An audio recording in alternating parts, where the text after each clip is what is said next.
So has God told you anything about the future of Canada? If so, will it be similar to what will happen in the United States? Here's what he's told me. One, he's told me that he is very pleased with Stephen Harper and that he has set him in that position.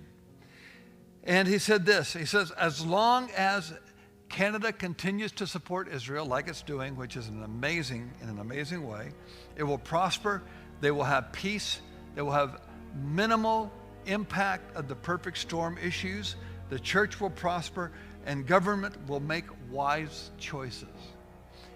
He said, but if it weakens its stance on the Jews in Israel, then it will descend into economic chaos. Quebec will secede in its rebellion, pestilence, earthquakes, and increased suicides will mount. Religious repression will come. Not only will homosexuality be permitted, it will be encouraged, and multiple spouses will be legalized, and the forest will begin to disappear. So that's what the Lord told me.